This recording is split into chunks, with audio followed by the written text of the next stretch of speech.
Hello viewers, আসসালামু আলাইকুম রহমতুল্লাহি ওয়া বারাকাতু। আশা করি আপনারা সকলে ভালো আছেন। আমিও আলহামদুলিল্লাহ ভালো আছি।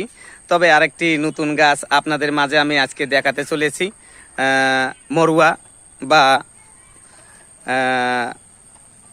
জংলি তুলসী বলা হয়। যে তুলসীটা মানুষ আর কি রাস্তাঘাটে সবসময় দেখতে পায়। তো এই তুলসীটা কিন্তু মানুষ কাজে খাটায় না, মনে করে এটা গন্ধ। তো আজকে আপনাদেরকে আমি দেখাবো যে এই গাছটি, এইটি হচ্ছে বন তুলসী। বন তুলসী এটাকে বলা হয়, যেখানে সেখানে হয় এটি।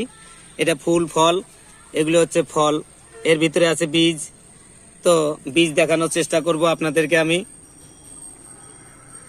দেখানোর চেষ্টা করতেছি বীজ। তবে এক হাতের কারণে কিন্তু এটি বীজ দেখানো হচ্ছে না আমার, তবে একটু অপেক্ষা করবেন।